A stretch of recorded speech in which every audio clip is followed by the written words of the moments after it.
A name that you thought you weren't going to hear again gets a professional tryout.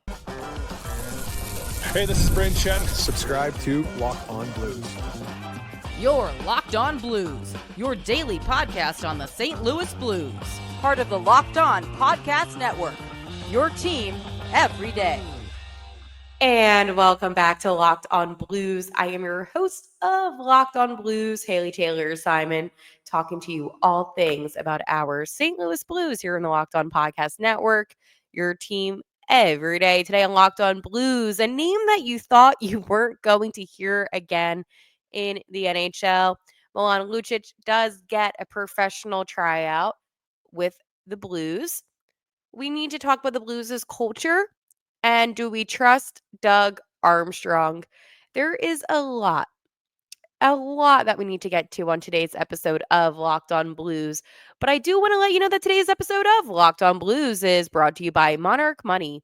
Take control of your finances with Monarch Money. Use code Locked On NHL at monarchmoney.com for 50% off your first year. I hope everybody is having a happy Tuesday today.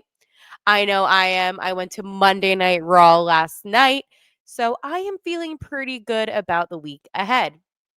Also, last night, it was leaked, I want to say a little bit past midnight for me, that Milan Lucic will be getting a professional tryout with the Blues. And I know there's a lot of people buzzing on social media right now. Some people are happy because he is a big body. I mean, he's a left winger, 37 years old. And then there are some people that are not happy just due to his past and some legal problems. And I had to kind of sleep on how I was going to tackle today's episode of Locked On Blues, if I'm being honest with you, because there were some other people that do YouTube videos that talk about the Blues. And they specifically said, hey, we're not going to dive into anything that went on legally with Lucic. And I thought that was actually a very interesting take and a take that I do not agree with. I think the reason right now why there's so much buzz is due to the legal, I don't want to say necessarily problems, but the legal situation that he did have to deal with. I feel like if it was just any other player that didn't have to face any of the legal troubles that he did, then we wouldn't be talking about this. And that is why I am going to actually address the real reason why people are talking about him and not just doing a video saying, I'm just going to talk about his hockey only.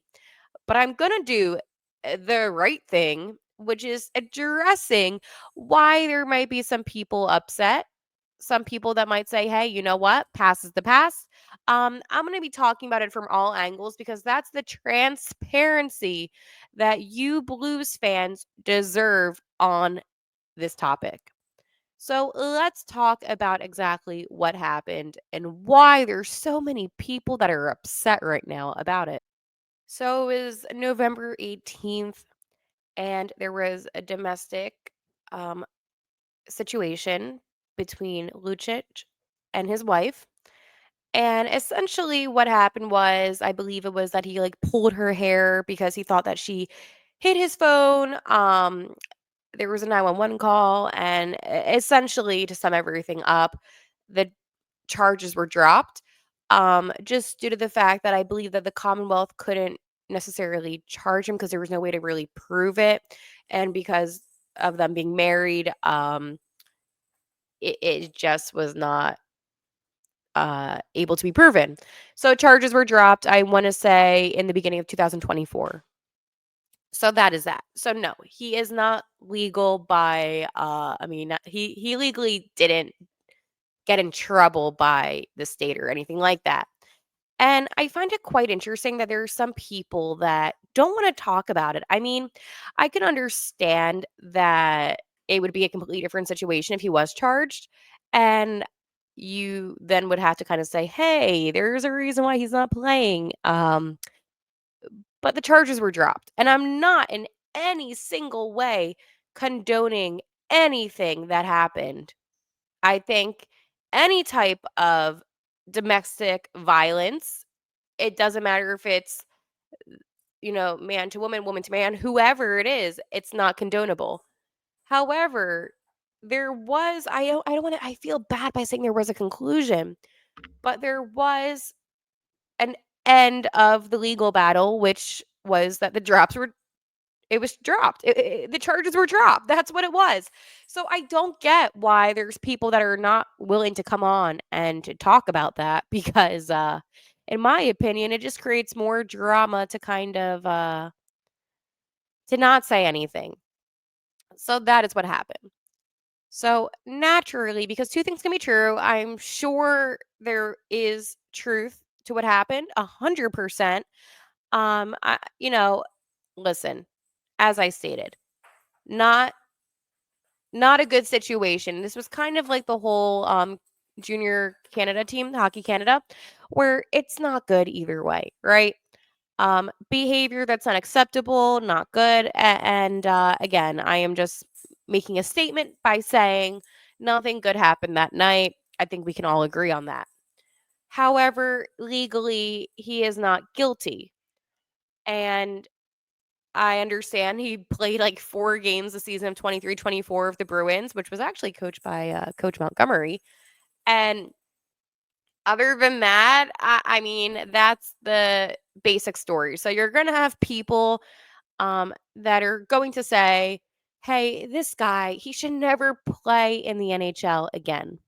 Then you're going to have the other side of people that say he wasn't found guilty. He's still a player that you could put on the fourth line, big body. Why not? And then you're going to have people down the middle and say, you know what, I can see both sides to this and not really have an interest in it. So that's the three sides that you're going to get from this. I'm personally not going to share how I feel due to just me not wanting to have a narrative a certain way or not a certain way.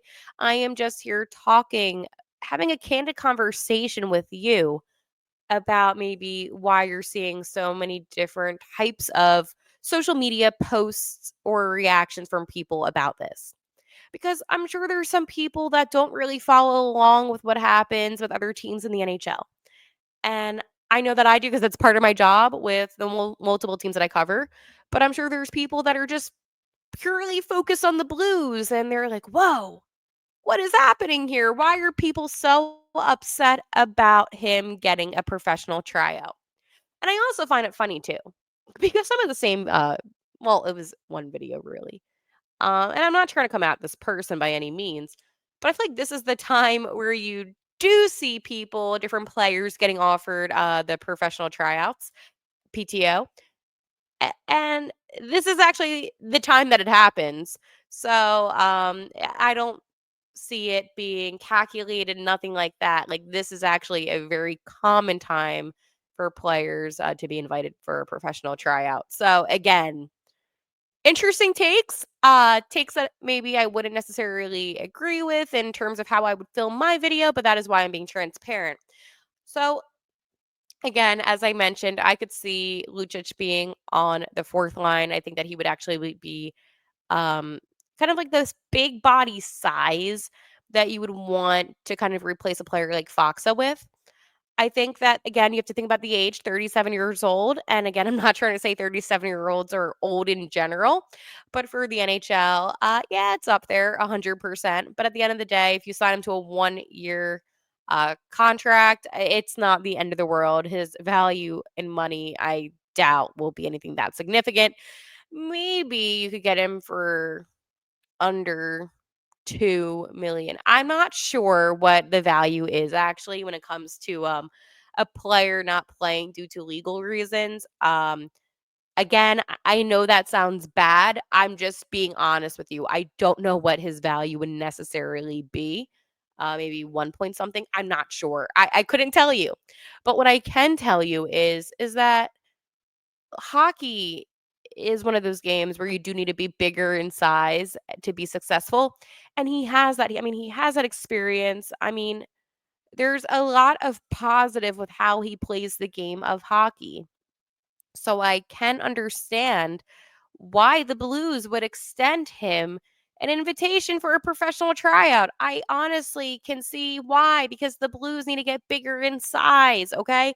They don't have all the money in the world to get a player that's going to be more pricey. So this is honestly strategically a really strong decision by the Blues. I want to talk to you about the Blues' culture because, again, this is something else that I've been seeing on social media circulating today. And I'm like, oh my goodness. I thought this was going to be a chill Tuesday. Listen, I was on Monday Night Raw last night. I was feeling pretty good about today. And then I'm seeing all this stuff going on. So I had to pivot my episode that I had planned. But let's go talk about Monarch Money because I love Monarch Money and I know you do as well. And if you haven't, well, you're going to. Most people can't name all their financial accounts or even what they're worth, whether it's 401ks, properties, or investments. And when you don't have the full picture, you can end up leaving money on the table. That's where Monarch Money, it is the all-in-one personal finance tool that brings your entire financial life together in one clean, easy to use interference on your laptop or your phone. Monarch does the heavy lifting for you. You can link all your accounts in minutes. You can see clear data visuals, get smart categorization of your spending, and finally feel like you're in control of your money without even having to touch a spreadsheet, which is like my favorite. Personally, I love that everything is in one simple place. I don't have to open up like random files, just go on my email and search, hey, where can I find this? That's what I do all the time. It's so infuriating. Oh my gosh, I'm not going to get mad about reading this. I'm just saying the truth. Monarch makes it easier, and my life has been so much more stress free ever since I started using Monarch Money. So don't let financial opportunities slip through the cracks. Use code LOCKEDONNHL at monarchmoney.com in your browser for half off your first year. That's 50% off your first year at monarchmoney.com with code LOCKEDONNHL. So naturally, I feel like I need to also bring up the other sorts of tweets that I've been seeing today about the Blues' culture. So, yes, it has been quite an off season for headlines about the Blues' culture because of certain situations. We obviously made a trade with Zach Bolduc for Logan Mayu, and oh man, I defended Logan. I still am. I'm still defending Logan. In the sense that there are players that deserve a second chance. And obviously today with Milan Lucic getting a professional tryout, that made, I guess, a good amount of hockey fans upset.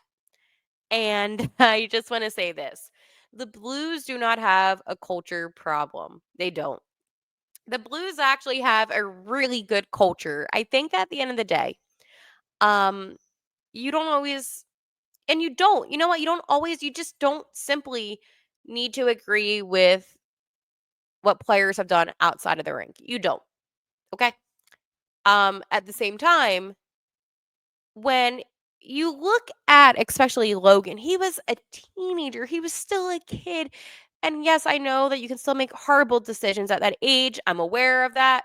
However, he has apologized and he's done right ever since. And how long are you going to punish somebody? At the end of the day, not cool. But you also need to trust with the Blues organization and who they are because obviously they don't want to have players on the team that reflect badly on them. No team does actually. Like that's not a thing. And then today with Milan Lucic getting a professional tryout. I mean, listen, charges were dropped. We don't know what happened that night necessarily. We don't. And again, I don't think it's fair to judge a hockey team's culture based off of a player that didn't even make the team. Like, let's say it for how it is. This is a professional tryout. Okay. It's not like the Blues signed him and you're upset. It's a tryout. He may not even make the team. I think that's like the bigger talking point here is that he's not even a St. Louis Blue. He's going to a tryout, a professional tryout, still a tryout. So, no, he is not on the team. But I think it goes deeper than that. And it makes me kind of question, who do you think the Blues organization is? Do you think that this is an organization that was thinking, hey, let's get a bunch of controversial players this offseason so that way, our fans and people in hockey begin to hate us and think that we're horrible people? No, that's not who the organization is. There's a lot of fantastic people in the Blues organization: Doug Armstrong, Tim Taylor, Alexander Steen, like the list goes on and on. And I'm not going to say the Blues are a perfect organization, but I'm also going to defend the organization that has done so many good things for the community, for the game of hockey, how they treat their players, how they treat their alumni, how they treat their media, and so much more. This is a classy organization. Okay. I have spoken to different NHL players that were not even on the Blues, who will attest to how great the Blues organization is and how they treat their people. But I understand that, hey, you may not like some of the decisions that are made. And I can't say I disagree with you. And I can't say I agree with you because that is your own personal decision.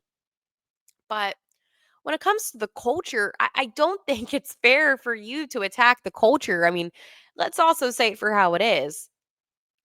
I am focused on the Blues getting back to the playoffs. And 6 months, how many months ago is it? It's August now. So oh, well, May. Okay. Well, like if it was really only a few months ago. But a few months ago, we were watching, the playoffs, right? The Stanley Cup playoffs. And everybody said the culture is great then. So from then to now, because the Blues made a trade and got a player that had a situation that he took ownership and responsibility for. Again, we know what happened. And then the Blues give a professional tryout to a player that, again, nothing good happened that night. We can all say that. Both of these guys, first off, may not even make the opening night roster. I just want to say that. Like, there's a good chance that Logan Mailloux doesn't make the opening night roster. But even then, like, I just don't understand how a couple players and things that happened that they did can now define the culture within the Blues' organization. And I'm sure, let's just say Lucic doesn't look good at his tryout. I am sure they're gonna cut him.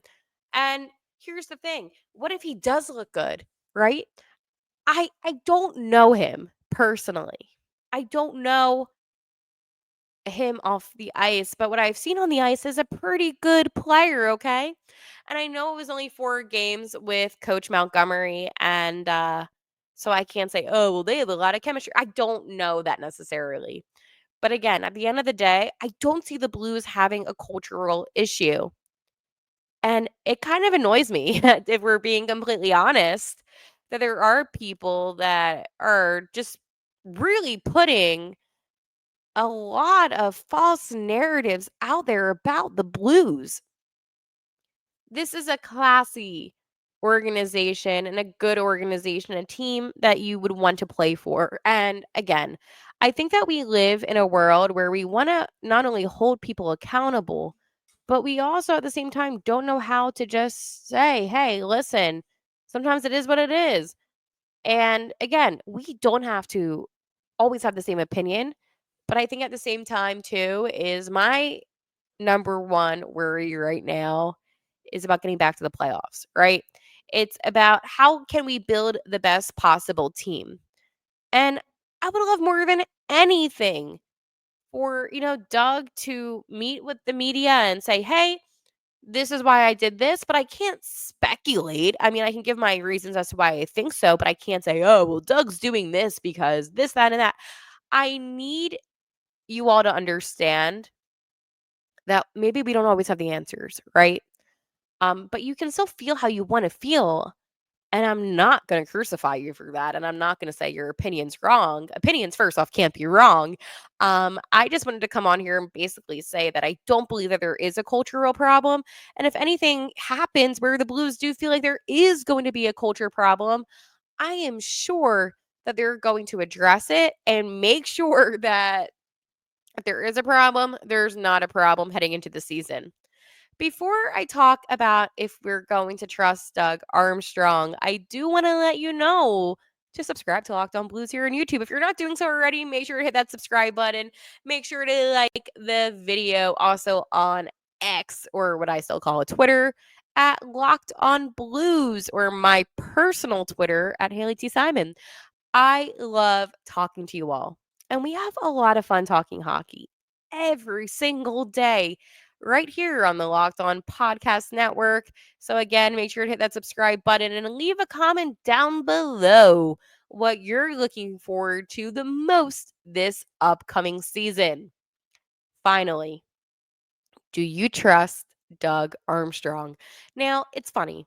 Tomorrow is a very special day in Blues recent history because tomorrow will be the 1 year anniversary of when Edmonton decided that they were not going to match the double offer sheet for Broberg and Dylan Holloway. It's a momentous day, a big day, a celebratory day.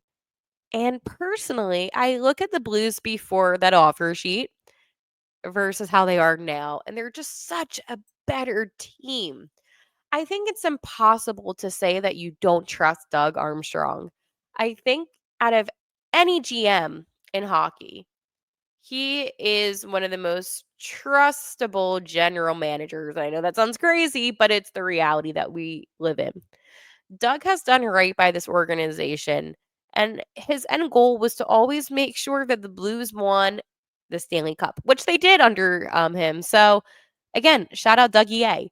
But this Blues team just continues to grow and to improve. And, you know, I know we have Pius Suter, and I'm excited for him. And like, there's so many moves that happen this offseason that just make me very, very optimistic about what the Blues can do with this upcoming season.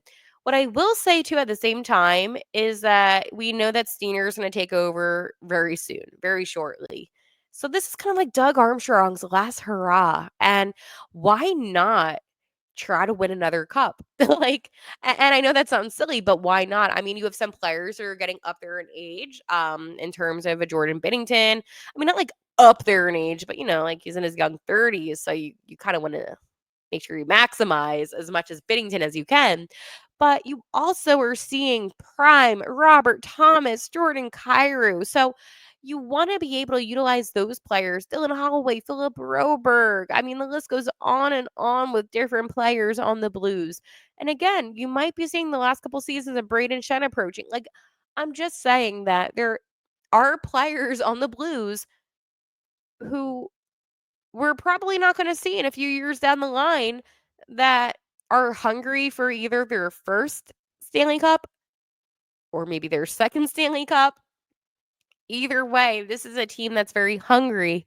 And I think with how the season ended last year with, the double OT loss in the game 7 to the Winnipeg Jets, it left a sour taste in some players' mouths as they knew that they had the ability, the capability to beat Winnipeg. So for me, at least, the way that I am seeing everything that's going on that Doug Armstrong is doing, I feel like he is putting together a winning organization and a winning team for the season ahead. So let me know your thoughts down below. I know today's episode, you might not have agreed with it. You might have liked it. I don't know. But at the end of the day, I want to end my show on this note. Note, ironically. My job is to talk about all things Blues: the good, the bad, the ugly, the uncomfortable, the comfortable, I don't believe in not being fully transparent about certain situations. I believe in telling you why there might be people upset. And I know when I talked about Logan Mayu and I talked about, the Hockey Canada, there's people that did not agree and were very upset that I made those videos and vice versa. My job, it's to not make you think, oh my gosh, he should never play hockey again. But it's not to make you also think, oh, well, Haley 100% agrees. I'm not telling you how I exactly feel. But what I am doing is I'm opening up a vivid, candid conversation. And I believe in that. I really do. Because if I just came on this episode today and said, hey, we're just going to talk about how, Lucic played hockey wise and that's it, I wouldn't be doing my job by being fully transparent and telling you why there's people upset. And I feel like that's kind of clickbait in a way if we're just going to ignore the reasons as to why this is getting so much buzz right now. So, again, I hope you can appreciate today's episode in the sense that I'm always going to be transparent with you all, which is why I wanted to just make that end of the episode statement because I don't want you thinking, oh, well, Haley's just beating around the bush. No, I'll tell you for how it is because at the end of the day, that is our relationship for the past couple of years. So, on that note being said, I hope you all have a wonderful rest of your Tuesday. And like always, let's go Blues.